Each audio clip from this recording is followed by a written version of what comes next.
겨울 폭풍 여파로 캘리포니아주 곳곳에서 재산과 인명피해가 속출한 가운데 내일부터 수요일까지 또다시 많은 양의 비가 예보돼 우려가 커지고 있습니다. $50,000를 받고 청부 살인을 시도한 40대 한인 남성이 연방수사국에 의해 체포됐습니다. 아이들 앞에서 엄마에게 총격을 가해 숨지게 한 아빠가 경찰에 체포됐습니다. 3살 여아가 실수로 4살 언니에게 총을 쏴 숨지게 하는 사건이 발생했습니다. LA 인근 주택에서 경찰과 용의자 간에 48시간에 걸친 긴 대치극이 벌어졌습니다. 또 살인죄 누명을 쓴 남성이 38년 만에 무죄 선고를 받고 자유의 몸이 됐습니다. 정통 한의에서 최고의 보약을 꼽으라고 한다면 단연 경옥고입니다. 동의보감은 몸을 보호하는 보약으로부터 출발하는데 그 동의보감의 첫 번째 처방도 바로 경옥고입니다. 하지만 여러분이 선택하실 수 있는 시중의 모든 경옥고가 비슷한 수준의 효능을 가진 것은 아니죠. 신만이 장석군의 천종산삼 경옥고는 수십 년간 산삼 전문가로서의 경험과 노하우를 담아 만든 가장 높은 수준의 경옥고입니다.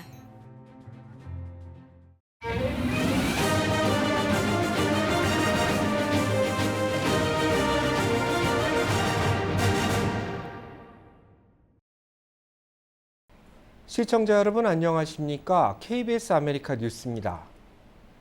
실리콘밸리 은행 파산 여파로 뉴욕의 또 다른 중소은행인 시그니처 은행이 폐쇄됐습니다.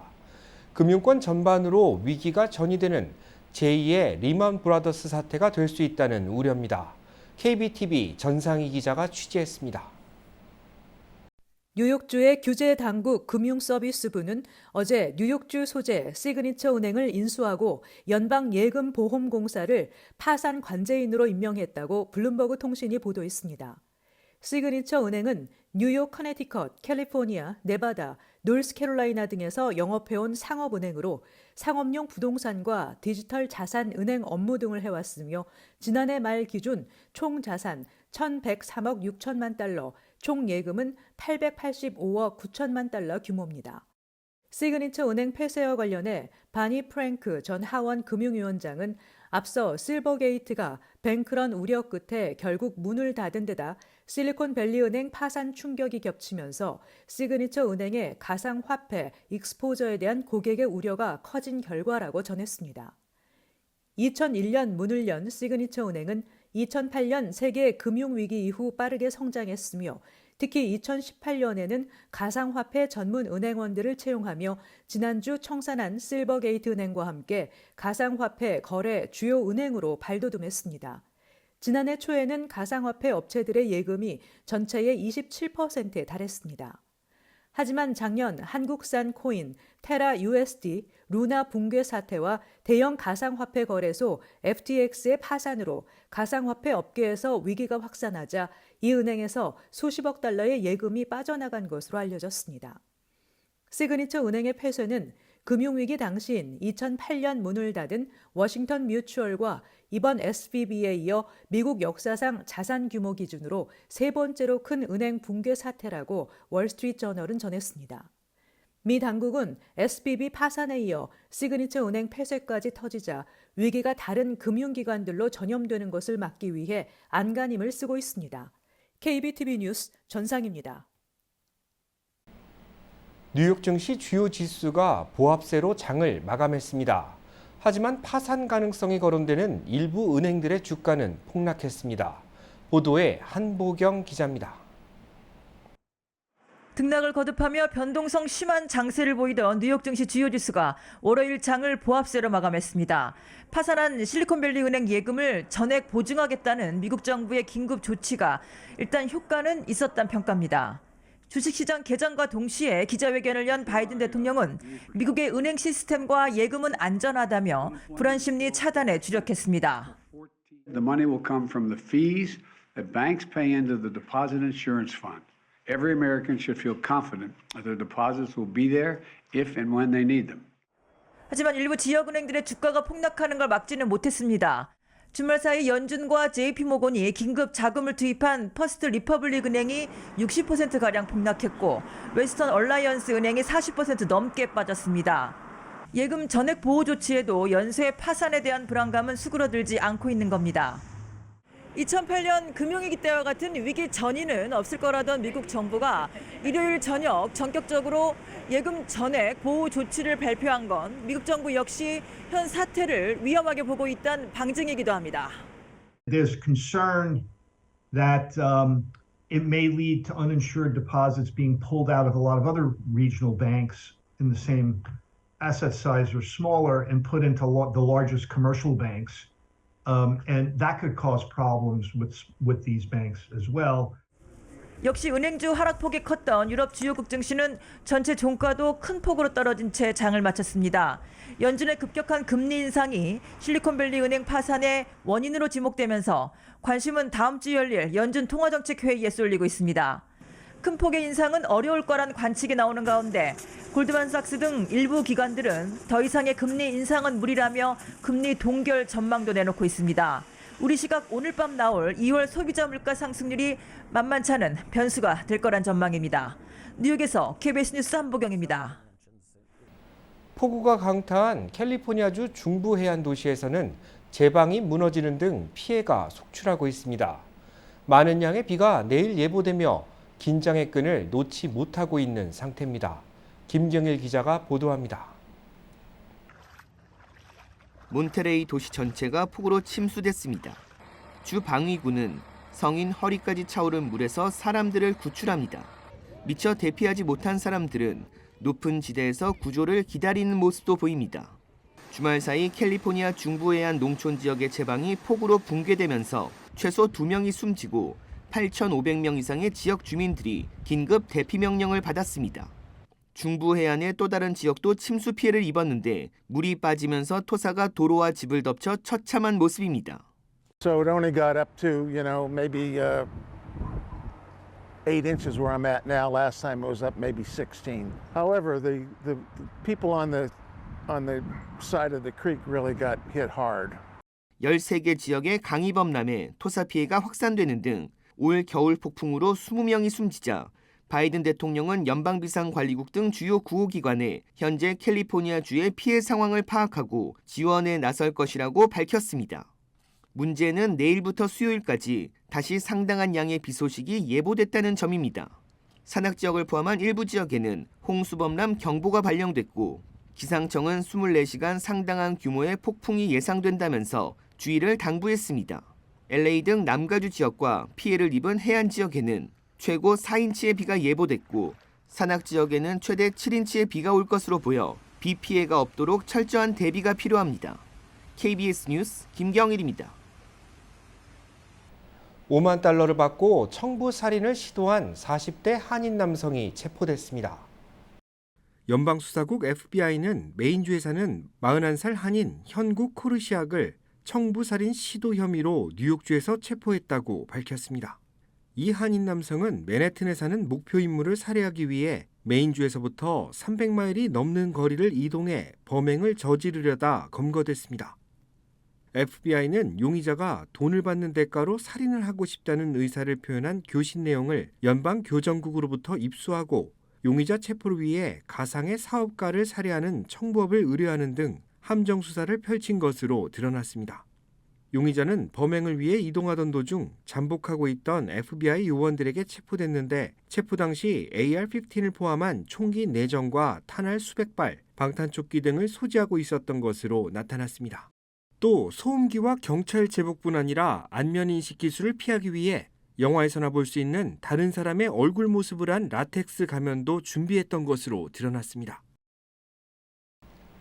창문을 타고 가정집에 침입한 스토커가 부부를 살해한 뒤 극단적인 선택을 하는 사건이 발생했습니다. 사건은 지난 9일 새벽 워싱턴주 시애틀 인근에 자리한 레드먼드에서 발생했습니다. 레드먼드 경찰국은 주택에서 총격이 발생했다는 신고를 받고 출동했으며 현장에서 시신세구를 수습했다고 밝혔습니다. 숨진 사람은 남녀 부부와 한 남성인데 경찰은 총격을 가한 남성이 창문을 타고 집 안으로 침입해 범행을 저지른 뒤 스스로 목숨을 끊은 것으로 보고 있습니다. 경찰 조사 결과 부부의 침실에 습격한 남성은 살해당한 부인을 스토킹한 혐의로 접근 금지 명령이 내려져 있던 상태였습니다. 경찰은 숨진 여성이 접근 금지 명령을 얻어낸 것에 스토커 남성이 앙심을 품고 범행을 저지른 것으로 보고 있습니다. 자녀들이 보는 앞에서 엄마를 총으로 쏴 숨지게 한 아빠가 경찰에 체포됐습니다. 사소한 언쟁이 끔찍한 결과로 이어졌습니다. 보도에 윤범수 기자입니다. 두 아이를 안고 환하게 웃고 있는 여성. 올해 27살의 프란시스 캔드라 루세로는 지난주 바로 이 아이들이 지켜보는 앞에서 총에 맞아 숨졌습니다. 총격을 가한 사람은 다름 아닌 아이들의 아빠이자 동갑내기 남편이었습니다. 경찰은 가족 식사를 마치고 집에 돌아오는 길에 부부가 말다툼을 벌였고 이에 격분한 남편이 권총으로 4차례 총격을 가했다고 밝혔습니다. 경찰은 올해 27살의 남성 로미에르 나라그를 살인과 아동학대 혐의로 체포했습니다. 소셜미디어에서는 피해자 동생이 언니를 그리워하는 글이 확산되며 많은 사람들의 애도가 이어지고 있고 남은 자녀와 가족들을 돕기 위한 크라우드 펀딩도 진행 중입니다. 한 업소 내부 CCTV에 포착된 2인조 절도범들의 모습입니다. 검은색 후드와 복면을 쓴 이들은 전동 드릴을 이용해 업소 안에 있던 금고를 통째로 뜯어 달아났습니다. 새벽 시간대 단 30분 만에 이들은 무려 7개 업소에 침입했습니다. 앞서 지난주 LA 한인타운에서도 비슷한 시간대 연쇄 절도 행각이 벌어져 한인업소 4곳이 잇따라 피해를 입은 바 있습니다. 아직 이번 사건이 동일범들의 소행인지 여부는 확인되지 않고 있습니다. 경찰은 용의자와 관련해 정보가 있는 주민들의 제보를 당부했습니다. KBS 뉴스 윤범수입니다. 3살 여아가 4살 난 언니를 총으로 쏴 숨지게 하는 사건이 벌어졌습니다. KBTV 김은지 기자입니다. 사건은 어제 저녁 7시 30분경 텍사스 노스 휴스턴에 위치한 한 아파트에서 발생했습니다. 당시 3살과 4살 난 두 자매의 어머니와 함께 계부를 포함해 총 5명의 성인이 함께 있었던 것으로 조사됐습니다. 수사당국은 누가 어떤 혐의를 받을지에 대해서는 조사가 더 진행돼 봐야 결정할 수 있다며 아직까지 정확한 혐의는 밝혀지지 않고 있습니다. 수사당국은 적어도 1명 이상의 어른이 침실에서 놀고 있던 아이들을 지켜보고 있었던 것으로 믿고 있습니다. 텍사스 경찰은 3살짜리 아이가 장전된 반자동 소총을 들고 있다가 실수로 4살 된 언니를 쏴 사망에 이르게 한 것으로 보고 있습니다. 총에 맞은 아이는 현장에서 즉사한 것으로 전해집니다. 총기 안전 옹호 단체인 Everytown for Gun Safety가 분석한 데이터에 따르면 지난해 총 353건의 의도치 않은 어린이의 총격 사건이 발생해 156명이 사망하고 212명이 부상을 입었던 것으로 파악됩니다. 이번 사건을 수사 중인 에드 곤잘레스 경관은 총기 소지자의 책임은 무기를 안전하고 아이들의 손이 닿지 않는 곳에 놓는 것이라며 아이들에게 그저 만지지 말라고 하는 것은 제대로 된 책임이 아니라고 말했습니다. KBTV 뉴스 김은지입니다. LA 인근 주택에서 벌어진 용의자와 경찰의 대치극이 48시간 만에 종료됐습니다. 보도에 박시몬 기자입니다. 샌게브리엘 인근에서 발생한 대치극이 48시간 만에 종료됐습니다. 지난 금요일 LA 카운티 벨린다 지역에서 보행자들을 상대로 총격을 가하는 남성이 있다는 신고가 들어왔습니다.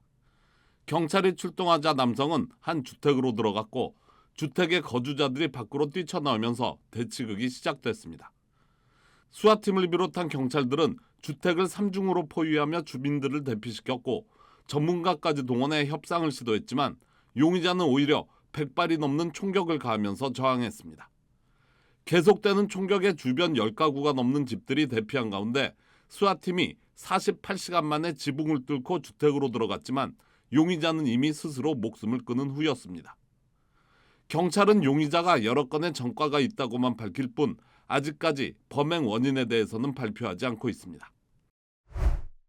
살인죄로 종신형을 선고받고 복역 중이던 한 남성이 유전자 검사 결과 무죄가 확정되면서 38년 만에 자유의 몸이 됐습니다. 올해 69살의 모리스 헤스팅스는 지난 1983년 한 여성이 슈퍼마켓에 왔다가 강도와 성폭행을 당한 후 잔인하게 살해된 사건의 범인으로 누명을 쓰고 38년째 복역 중이었습니다. 헤스팅스는 교도소에서 계속해서 무죄를 주장하며 재심을 요구했지만 거부당해왔습니다.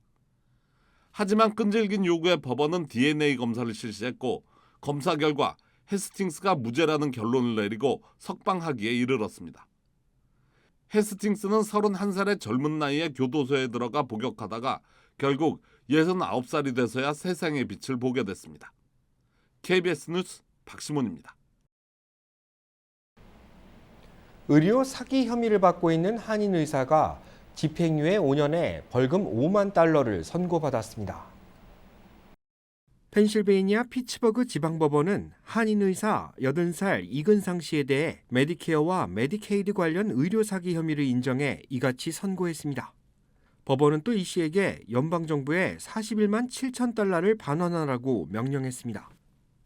피츠버그 인근 유니온타운에서 통증 재활센터를 운영해온 이 씨는 지난 2016년부터 2020년까지 직원들에게 통증 주사를 맞은 환자들의 증세가 80% 완화됐다고 적힌 양식을 사용하도록 한 혐의를 받고 있습니다. 이 씨는 또 마약성 통증제인 오피오이드와 펜타닐 그리고 다른 통증 처방전도 수년 동안 남용한 것으로 드러났습니다. 샌디에이고 해안가로 접근하던 미리국 선박이 전복돼 최소 8명이 숨졌습니다. 캘리포니아주 해안경비대는 지난 11일 밤 샌디에이고 블랙스비치에서 선박이 전복됐다는 신고를 받고 출동해 현장에서 시신 8구를 수습하고 현재 실종자 7명에 대한 수색 작업을 진행하고 있다고 밝혔습니다. 신고한 사람은 스페인어를 쓰는 한 여성으로 자신이 탄 배에 8명을 포함해 배 2척에 모두 15명이 타고 있었고 해안에 접근하던 도중 파도에 휩쓸려 배가 뒤집혔다고 말했습니다. 해안경비대는 신고 내용을 토대로 실종자가 최소 7명 더 있을 것으로 보고 수색 작업을 이어가고 있는데 신고 여성을 포함한 생존자들이 육지에 올라 미리국했을 가능성이 높은 것으로 추정하고 있습니다. 전복 사고가 발생한 블랙스비치는 멕시코에서 출발한 미리국 선박이 자주 출몰하는 지역입니다. 다수의 한인 학생들이 재학 중인 라케나다 고등학교 수영장에 화학물질이 유출됐습니다. 학교는 오늘 하루 휴교령을 내렸습니다. LA 소방국은 수영장에 사용하는 화학물질 수갤런이 라케나다 고등학교 수영장에 쏟아져 위험물질 제거팀과 소방관들이 출동해 청소 작업을 벌였다고 밝혔습니다. 화학물질 유출과 관련해 부상자는 없는 것으로 전해진 가운데 유출된 화학물질 이름 등 더 자세한 내용은 공개되지 않았습니다. 당국이 화학물질 유출 원인과 경위를 조사 중인 가운데 학교 측은 월요일인 오늘 하루 휴교한 뒤 화요일부터 다시 정상 수업에 들어간다고 밝혔습니다. 7년 이상 국내에 체류한 서류 미비자들에게 영주권 신청의 기회를 부여하자는 구제법안이 상정됐습니다.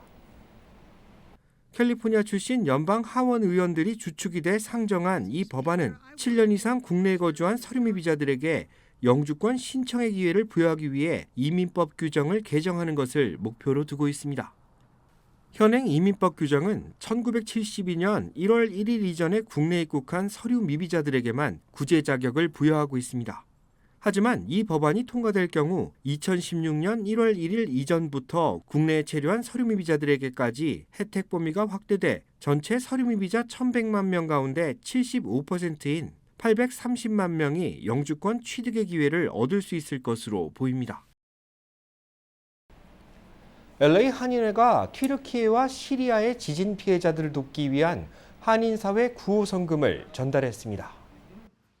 LA 한인회는 지난 한 달 동안 한인사회 각지에서 기탁받은 구호성금 32만여 달러를 유니세프 측에 전달했습니다. 오늘 전달식에는 유니세프 관계자들이 직접 한인회를 방문해 성금을 수령하면서 의미를 더했습니다. This great contribution will support the children who have been impacted in Turkey and Syria specifically. 850,000 children are displaced right now in the country. 이번 성금 모금 기간 벨리 지역 에브리데이 교회가 교인들로부터 모은 특별 성금 14만 7천여 달러를 한인회에 기탁하는 등 모두 38곳의 기업과 단체, 개인들이 참여했습니다. 지난 주말 서부 최대 규모의 식품 박람회가 열렸습니다. 한국 건강식품 브랜드 역시 현지화 전략을 내세워 이번 박람회에 참가했습니다. 건강기능식품과 유기농 식품 제조업체들이 제품 홍보에 나서는 내추럴 프로덕트 엑스포 현장은 비가 오는 궂은 날씨에도 붐볐습니다. 좋은 제품을 선점하면 즉시 매출로 연결되기 때문에 각 제조사들이 선전하는 제품을 직접 맛보고 시장성을 검토하는 것이 참가자들의 목적입니다. 지난 주말까지 애너하임 컨벤션 센터에서 이어진 내추럴 프로덕트 엑스포에는 3,100여 개의 부스가 참여했습니다. 한국인삼공사 미주법인도 이번 박람회에서 현지 시장 공략용 제품을 선보였습니다. 성분과 맛, 그리고 포장재를 서양인들이 친숙하게 느낄 수 있도록 변화시킨 것이 특징입니다. The younger generation in the U.S. is very, very strong with Korean backing and Korean understanding, so it's going to be an easy transition to get people to taste and try. Korea is known for the ginseng, and I think bringing that to the U.S., I think especially with the ginseng and the other benefits of the product, I think it's going to be an excellent product in the U.S. 홍삼 성분이 함유된 리프레싱 음료도 젊은 층에게 큰 인기를 끌었습니다. I feel a lot more energized than I did even like 10 minutes ago. So this is great. Yeah, this is great.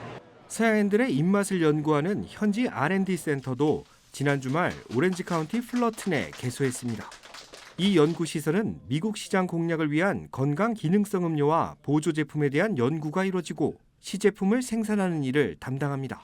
미국 현지 고객들하고 그 니즈를 잘 충족하고 그다음에 한국 인삼공사의 장점을 살려서 두 가지를 컨비네이션해서 미국 현지에 맞는 제품을 개발하고자 합니다. 한국에서의 124년 정관장의 역사처럼 미국에서의 향후 124년의 역사를 미국에 있는 우리 R&D 센터가 주도해 나갔으면 하는 바람입니다. 시장조사 분석기관 그랜드뷰 리서치에 따르면 기능성 식품 시장은 매년 성장세를 거듭하고 있습니다. 오는 2030년 3,274억 달러 규모에 달할 것이라는 전망인데 한류 문화와 컨텐츠에 이어 한국산 건강식품의 현지화 전략이 필요한 이유입니다. 정통 한의에서 최고의 보약을 꼽으라고 한다면 단연 경옥고입니다. 동의보감은 몸을 보호하는 보약으로부터 출발하는데 그 동의보감의 첫 번째 처방도 바로 경옥고입니다. 하지만 여러분이 선택하실 수 있는 시중의 모든 경옥고가 비슷한 수준의 효능을 가진 것은 아니죠. 10만이 장석군의 천종산삼 경옥고는 수십 년간 산삼 전문가로서의 경험과 노하우를 담아 만든 가장 높은 수준의 경옥고입니다.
KBS 아메리칸 뉴스 마칩니다. 시청해 주셔서 고맙습니다.